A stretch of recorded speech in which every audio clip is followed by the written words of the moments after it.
문 대통령께서 돌아오셨습니다. 역대급 성과를 내고 오신 데 반해서 너무 잠잠하죠? 조용해요. 옛날엔 생중계했었다. 대통령이 해외 갔다 오시면. 그렇죠. 그래서 뭐, 그게 왜 그랬는지 모르지만 뻔히 매일 보는 장관이랑 국무총리랑 꽃다발 주면서, 이 트랙 내려오는 거 이거 매번 생중계했었거든. 옷을 어떻게 입었는지 뭐 그런 것도 다 기사로 냈었는데 박근혜 때는 화가 나네요. 한복의 외교 뭐 이런 거 있잖아요. 네. 쓸데없는. 자, 아무튼 이 몸이 건조한 뉴스라인 헤드라인 읽어보겠습니다. 호주를 국빈 방문 중인 문재인 대통령은 현지 시간 14일 호주의 기업인들과 만나 양국이 핵심 광물의 탐사와 개발 생산은 물론 광산 재해 관리까지 자원 개발 전주기에 걸쳐 협력할 것이라고 밝혔다. 호주 경제인들은 협력을 활성화하기 위해 한국 기업인들을 호주로 초청하고 싶다며 화답했다. 문재인 대통령이 어제 저녁에 돌아왔습니다. 돌아와서 이제 귀국을 했고요. 그새 이제 뭐 여러 가지 발표를 하고 성과에 대해서 얘기를 했는데 아무 얘기가 없어서 그냥 가져와 봤습니다. 이번에 그 뭐 성과도 성과지만요. 그 모리슨 총리 부부가 3일을 따라다니면서 옆에 붙어가지고 이렇게 네, 적극적인 의전을 했어요. 사진을 이렇게 올렸어요. 네. 이거는 모리스 총리의 그 SNS에서 온 사진인데 어찌나 좋아하는지 어찌나 좋아하시는지. 가족 행사에도 초대를 하고 도대체 그 문재인 대통령의 인간적 매력은 무엇인지 모르겠어요. 내가 봤을 때 인종과 국가를 초월해. 스콧 모리슨 총리가 사심을 가득 채웠네요. 내가 총리로 있는 동안 이것밖에 뽑아 먹을 게 없다. 이거라도 쭉쭉 뽑아야겠다. 평생 인증샷을 3일 동안 다 뽑은 것으로 보입니다. 처음에 갈 때는 얘기가 없었는데 돌아오고 나실 때쯤 돼서 제일 강력하게 얘기한 게 호주 광물 공급망 MOU입니다. 이게 규모가 어마어마하게 크다는 거를 얘기를 하고 있는 거죠. 네. 기대치가 제일 높다는 겁니다. 그렇습니다. 뭐 관련된 얘기는 제가 이미 가시기 전에 얘기를 했습니다만 그렇죠. 이걸로 인해서 이제 그 후에 나와 있는 것들은 이제 1조 원 뭐 다주포 수출한 거 말고는 구체적인 금액에 대한 언급이 없어요. 근데 다시 한번 말씀드리지만 수소 경제는 앞으로도 쭉 이어져 나갈 거고 앞으로 단기간에 가장 큰 효율을 볼 수 있는 거는 히토류 관련된 각종 사업들입니다. 그래서 어저께 우리가 멤버십 방송에서 히토류 관련된 사업 전망과 함께 종목을 한 몇 개를 쭉 읊어드렸는데 그렇죠. 심지어 오늘 20%까지 오른 종목이 있더라고요. 네. 어제 얘기해서 어제 얘기했는데 세력이네. 우리가 세력이야. 세력인 게 맞아요. 이 정도 되면. 네. 그걸 멤버십 방송을 보신 분들만 누릴 수 있는 기쁨이셨길 바라고요. 꼭 가입하세요, 멤버십. 네, 아무튼 중요한 건 앞으로 어떻게 될 것이냐에 대한 부분인 거죠. 사실 이번에 그 기업인들이 같이 참석을 많이 못했습니다. 그래서 호주에서 앞으로 호주하고 인적 교류가 굉장히 많이 강화될 거예요. 지금 나오고 있는 사업들을 진행하기 위해서는 굉장히 많은 우리나라 기술자들과 기업인들이 방문을 해야 됩니다. 그래서 호주가 우리나라를 거의 유일하게 대기 없는, 그러니까 격리 없는 그 패싱을 할 수 있는 이 비자를 지금 내주겠다고 얘기를 하고 있어요. 그러니까 지금 우리 기업인들이 가서 회의를 하게 되면 격리 없이 물론 접종을 해야 되지만 접종 완료 확인만 되면 격리 없이 바로 회의를 들어갈 수 있게끔 진행이 될 겁니다. 그러네요. 기사에 났네.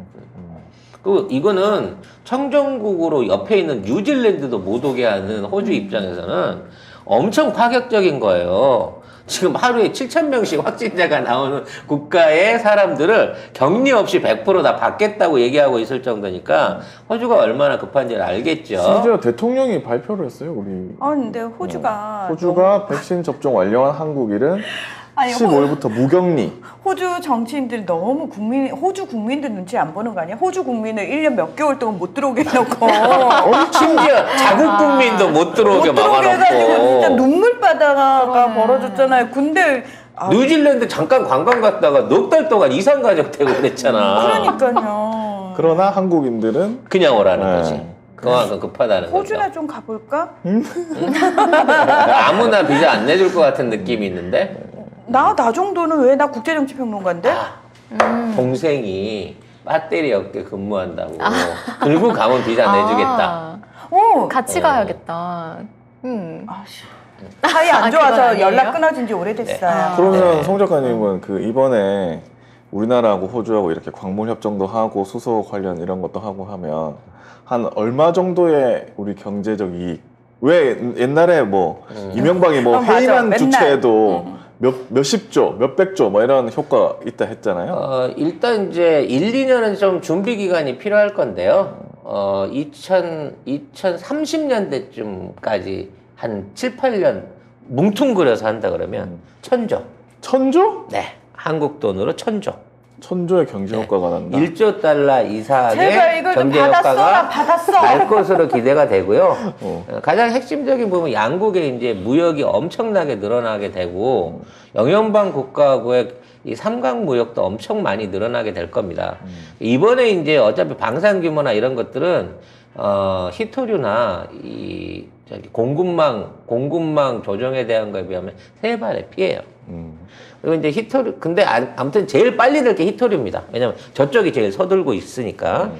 그 이외에 이제 뭐 5G나 이런 것들이 이미 그 선행돼서 들어가 있던 기업들이 있습니다. 여러분이 모르시지만.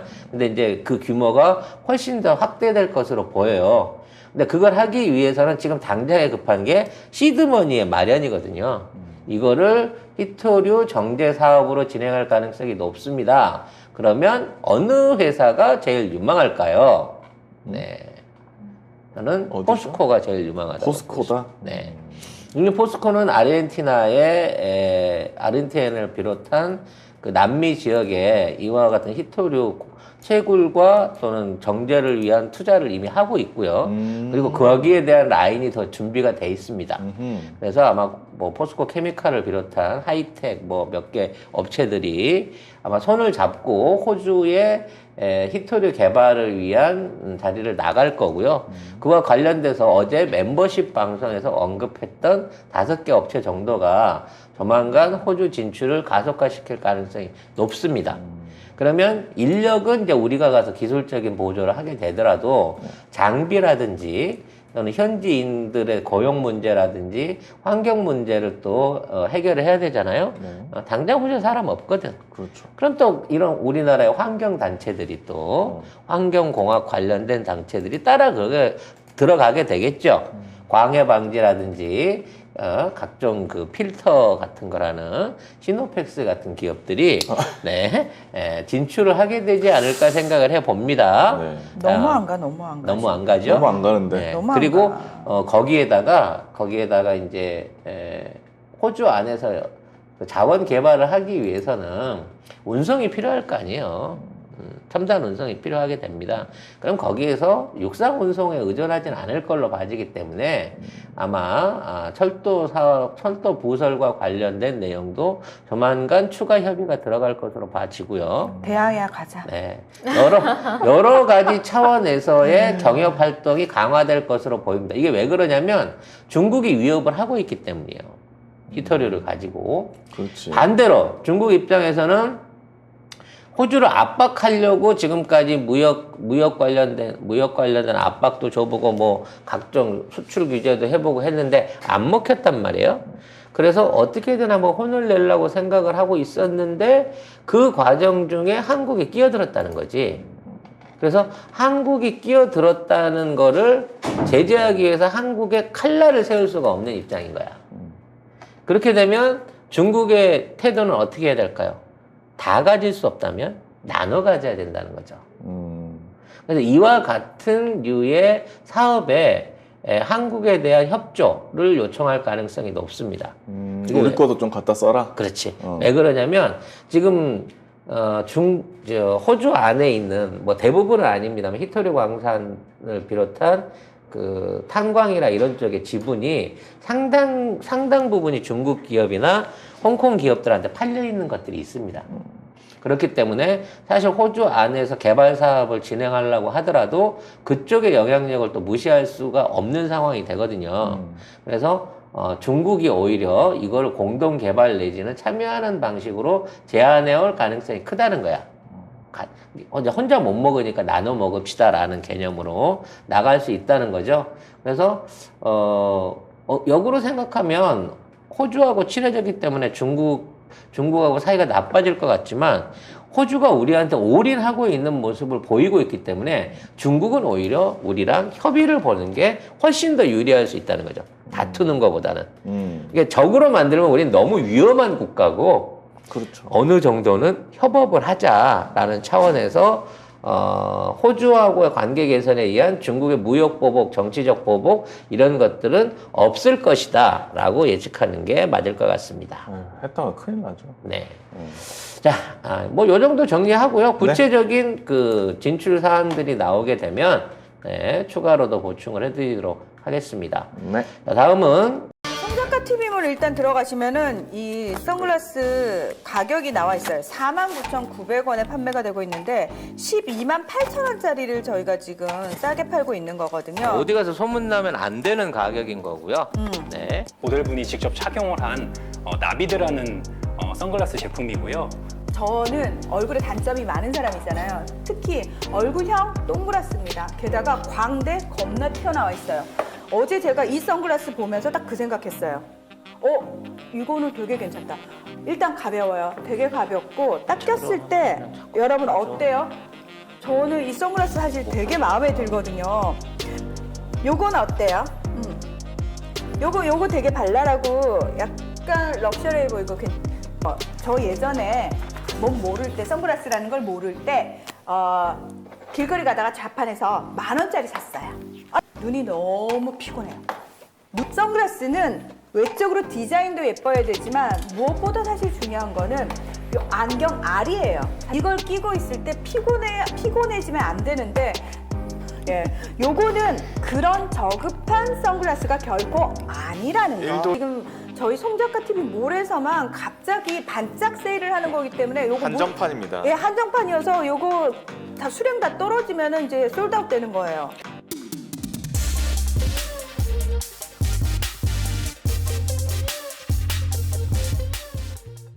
우리나라 고용률에 대한 얘기가 나왔어요. 처음으로. 네. 전년 같은 달 대비 취업자 수가 9개월 연속 증가하면서 고용 회복세를 지속했다.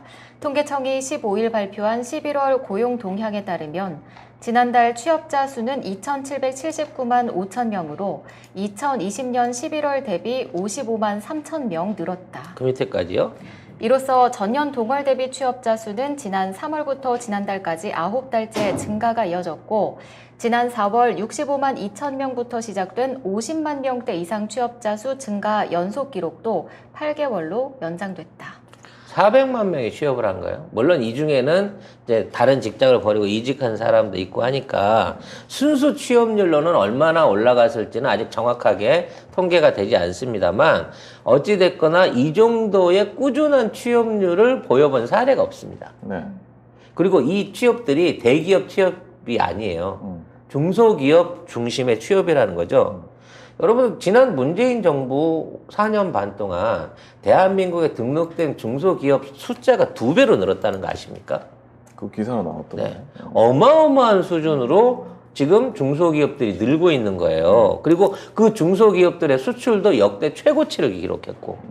그래서 앞으로 우리나라가 그동안 대기업에 편중돼 있었던 일종의 경제 의존도나 고용 구조나 뭐 이런 것들이 점점 더 안전한 방향으로, 그러니까 허리가 두터운 안정적인 모양으로 변화하고 있다는 굉장히 좋은 신호입니다.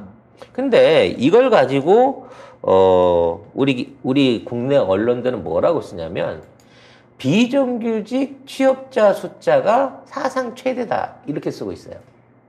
그러니까 이 50만 매달 50만 명 늘고 있는 취업자들이 전부 대기업체처럼 막 4년 막 무한대로 연봉 주고 종신 고용 보장하는 게 아니고 대부분 1년제나 2년제 중소기업들은 많이 그렇게 하잖아요. 또는 계약제 같은 형태로 고용이 되고 있다는 거예요. 그건 이제 중소기업의 어떤 특징이나 마찬가지죠. 그래서 이러한 부분 안에서 숫자가 최대로 늘었다라고 해서 취업의 질이 나빠졌다는 식으로 악플을 달고 있습니다. 그럼 취업 유치를 뭘로 해야 돼요? 전부 다 삼성에 취업해야 된다는 거지. 아니 지들 아들들처럼. 아니 나 그 전에 나 그러면- 삼성에 취업하기 싫어요 나는. 아니 근데 그 전에 그러면 유명박근혜 때나 뭐 다른 때는 이런 취업의 질 가지고 뭘 얘기를 했었나? 아니요. 숫자로 했어. 숫자로 다 숫자로 했어요. 한번 근데 볼까요? 그때도 우리 지금만큼 취업이 안 나왔고요. 자, OECD 기준으로 해가지고 우리가 지금 이 OECD 비교 기준 15세에서 64세로 한정을 하면요, 우리 고용률이 67.5%로 이 통계를 작성한 이래, 단군 이래, 대한민국 창립 이래 최고의 최고치를 고용률이죠. 지금 문재인 정부에서 찍고 있습니다. 이게 어느 정도라고 네. 보면 400만 명 정도가 실업자로 있던, 이게 이 400만 명은 일 안 하겠다고 포기한 사람이 아니라 구직자로 400만 명 이상 있었어요. 이 정부 시작하기 전에. 그 숫자가 200만 명대에서 거의 100만 명대 수준으로 지금 떨어져 가고 있는 겁니다.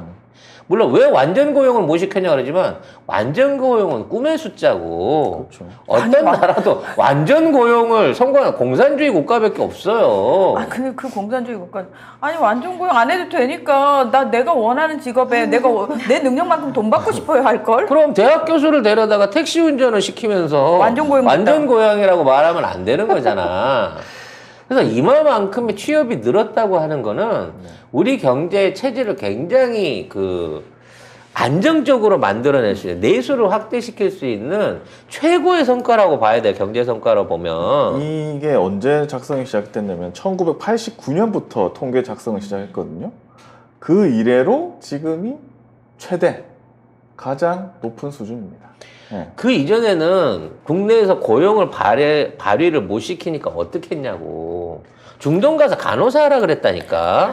박근혜가 또 어? 중동 가서 뭐 텅텅 뭐 중동 어쩌고저쩌고 가서 했잖아. 중동은 정말 텅텅 비었더라. 그게 쉽게 말해서 종업원이 없더란 얘기야. 그래서 거기 가서 노무자로 일해라. 젊은이들 다 가라고 심지어는 그랬잖아. 남미도 가래요. 남미 가갖고 소젖 짜고 근데 소 저는 키우고 진짜 그거 하라고. 중동 가라는 얘기가 너무 소름 끼쳤던 게 뭐냐면, 지금 중동 국가에 가 있는 노동자들이 거의 대부분 동남아시아 노동자들하고 이집트, 그러니까 중동 국가들 중에서 비산유국이어서 못 사는 나라들의 그 사람들이 거기 다 노동자로 있는데 굉장히 열악합니다. 그러니까 인간 대접을 거의 못 받거든요. 노예와 비슷한 삶을 살거든요. 그래서 그것 때문에 외교 문제로까지 비화가 되는 경우가 굉장히 많은데, 저는 진짜 제 길을 의심했어요. 그런 자리에 대한민국 청년들한테 가라고? 왜냐하면 일자리 늘릴 생각을 못 하니까. 어떻게 해야 되는지 모르니까 그냥 외국에 내보내야 된다는 그래서 거야. 제가 진짜 그때 그 생각했어요. 그 중동에서 외국인 노동자들이 어떻게 일을 하고 있는지에 대해서 내가 정말 제대로 적나라하게 더 많이 알려야겠구나. 그래 이딴 소리는 못 짓거리겠구나. 그 생각을 했습니다. 근데 이게요, 우리나라 인력들은 굉장히 고급 인력들입니다. 지금 가 있는 인력들 자체는 한국 사람들은 고급 인력들만 나가 있어요. 그리고 우리나라만큼 고등교육이라든지 이거 다 국가 시스템으로 해갖고 고등학교까지 의무교육 시킨 거고요. 그 다음에 대학을 나온 숫자들도 엄청나게 많아요. 근데 이 숫자들, 이러한 학생 하나를 만들어내기 위해서 개인적으로 가정에서 한 2억 썼다고 그러죠. 2억 5천 정도 든대요. 근데 실제로 사회적 비용을 보태게 되면 한 명의 20대 청년 구직자를 만들어내는데 대한민국 15억에서 20억이 됩니다. 근데 이 비용을 노무하라고 사우디아라비아나 아랍에미레이트에 보내버리면 걔네들은 그 비용 안 들이고 이 사람들을 돈만 주고 고용해서 쓰는 거예요. 그래서 인력의 국부 유출은 그 나라를 바로 망하게 합니다. 지금 유럽에 있는, EU에 있는 국가들 중에 이탈리아나 그리스 같은 국가가 갖고 있는 가장 큰 문제가 그거예요. 청년들이 취업을 하러 다 그 나라를 버리고 떠나버려. 그렇죠. 그러니까 노인들밖에 안 나. 우리가 이제 뭐 농촌 인구 문제가 유럽은 아주 국가적인 차원에서 일어나는 거예요. 왜? 그 안에서 일해봐야 일자리도 별거 없지만 임금이 형편없거든. 그러니까 대학 나오고 공부하고 또 의사이거나 뭐 어느 정도 자기 기능이 있는 사람들은 다 임금 많이 주는 나라로 가버리는 거야. 어디가 있나요? 독일, 프랑스 이쪽으로 가나요? 그렇죠. 독일, 프랑스, 영국. 그쪽으로 근데 이제 가버리는 영국 쪽에서는 거죠. 빠져나오고, 예. 중요한 거는 지금 그 그리스나 이탈리아 같은 경우에 청년들의 실업률이 거의 40% 육박하거든요. 그래서 거기는 어쩔 수 없이 캥거루족들이 많아요. 그래도 그 부모들은 연금 생활자니까 그 연금 생활자인 부모한테 기대서 사는 거예요. 그래서 되게 웃긴 얘기 하나 해드릴까요? 얼마 전에 이탈리아의 내무장관이 50세가 넘은 분이 내무장관이 됐는데 이분이 그저 직업을 가져본 적이 없어요. 장관인데 예. 왜냐하면 오. 취업이 힘드니까요. 예. 알바만 한 거야? 알바도 제대로 알바도 했을지 제대로 안 했겠지? 모르겠어요. 예. 근데 그분이 윤석열인데? 그러니까 그게 하나도 이상하지 않은 나라예요. 이탈리아는 지금 굉장히 심각합니다. 예. 자, 그리고 지난달 실업률도 2.6%거든요. 이것도 2013년 11월 이 이래로 8년 만에 최저치. 우리가요 4%였어 4%. 지금 그 우리 정부 초반에 그러니까 박근혜 정부 말에 4%라 그랬는데 이건 얘네들이 통계 조작한 거고 실질적으로 8%도 넘는다, 10%에 근접한다 이런 식의 이제 얘기를 했던 적이 있거든요. 네. 그 숫자를 전부 다 문재인 정부가 고용을 시킨 겁니다. 그래서 이 기사에는 코로나19 사태 이전 수준으로 고용 회복이 거의 임박했다. 네, 이렇게 얘기를 하고 있습니다.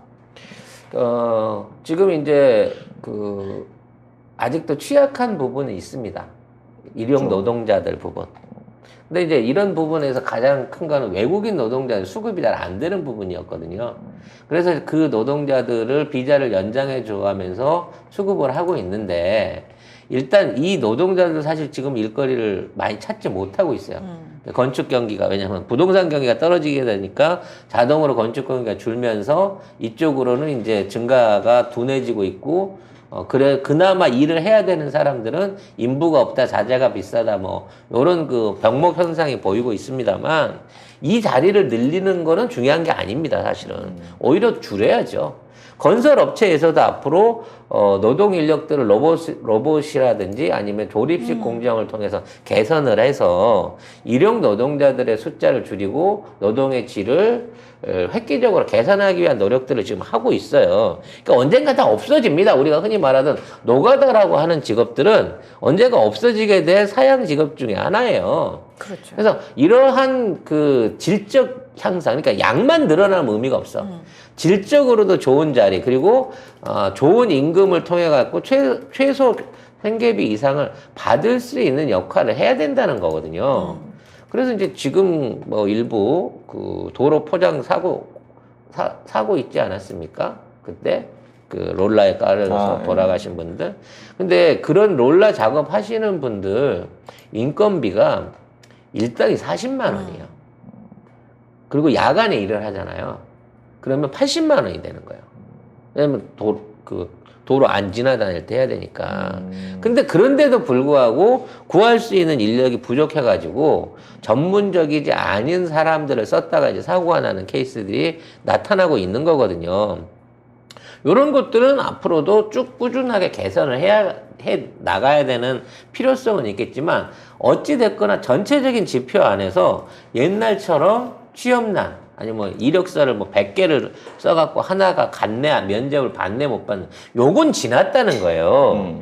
박근혜가 만들었던 헬조선은 지금 이제 지나와갖고 이제 어찌 됐거나 중소기업에서라도 사회적 생활을 시작할 수 있는 여지를 만들어주고 있어.